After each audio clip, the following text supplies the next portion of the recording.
सपनाचारी की तरफ से आप सभी को प्रणाम और हमारी तरफ से आप सभी को बसंत पंचमी की बहुत बहुत शुभकामनाएं। शरद ऋतु के समापन के बाद बसंत ऋतु प्रारंभ होता है और बसंत ऋतु में ही बसंत पंचमी का सबसे पहला त्योहार मनाया जाता है।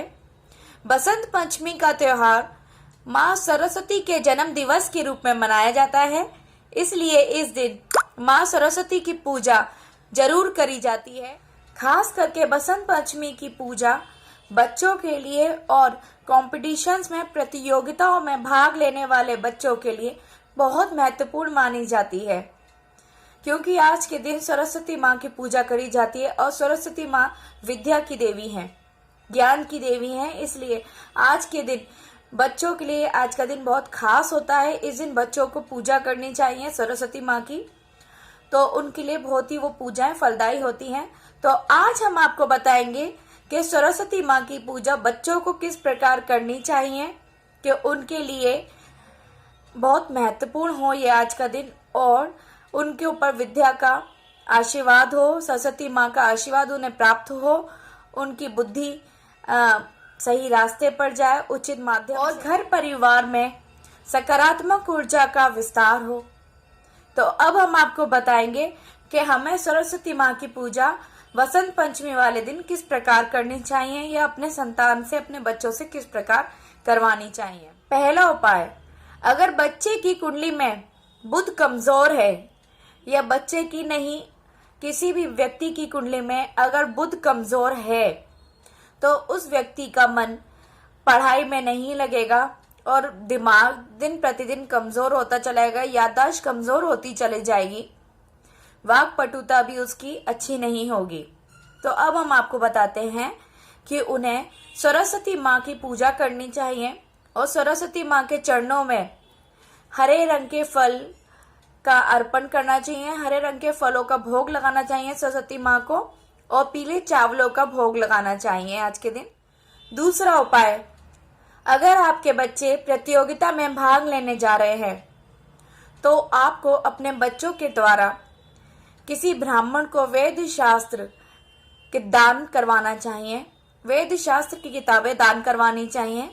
उससे उनकी प्रतियोगिता में सफल होने की संभावनाएं बढ़ जाएंगी। तीसरा उपाय, ये उपाय 2.5 साल के तथा 3 साल के बच्चों के लिए है जिनकी पढ़ाई अभी शुरू नहीं हुई होगी।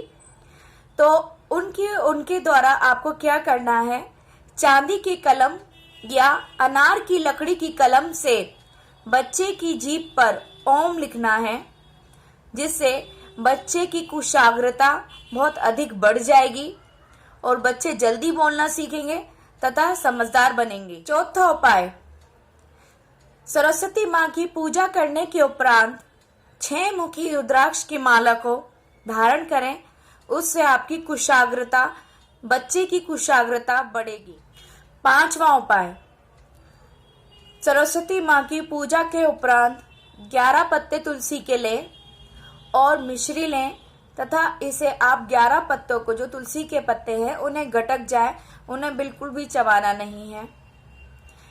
और छठा उपाय यह है कि अपने बच्चे को, आपके बच्चे की जो पढ़ाई का स्थान है, जो पढ़ाई की टेबल है, उस पर स्टडी टेबल है, उसके ऊपर सरस्वती माँ की तस्वीर की स्थापना करें और रोज बच्चे से पढ़ाई करने से पहले अपने सरस्वती माँ की तस्वीर के आगे प्रणाम करवाएं, जरूर प्रणाम करवाएं, उसके बाद ही उनकी पढ़ाई शुरू करें। 7वां उपाय, बच्चे की पुस्तक या बच्चे की कॉपी पर आप लाल शाही से या फिर रोली से मंत्र लिखिए, ओम एंग, ओम एंग।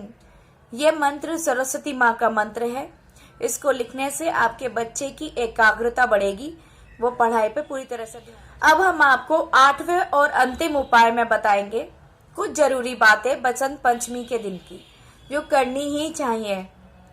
आपको बसंत पंचमी के दिन पीले वस्त्र धारण करने चाहिए, सरस्वती माँ की पूजा करनी चाहिए और इस दिन सरस्वती माँ को पीले मीठे चावलों का भोग लगाना चाहिए, पीले फलों का भोग लगाना चाहिए, पीले फूल अर्पित करने चाहिए माँ के ऊपर। ओम एंग मंत्र का जाप करना चाहिए, सरस्वती चालीसा करनी चाहिए।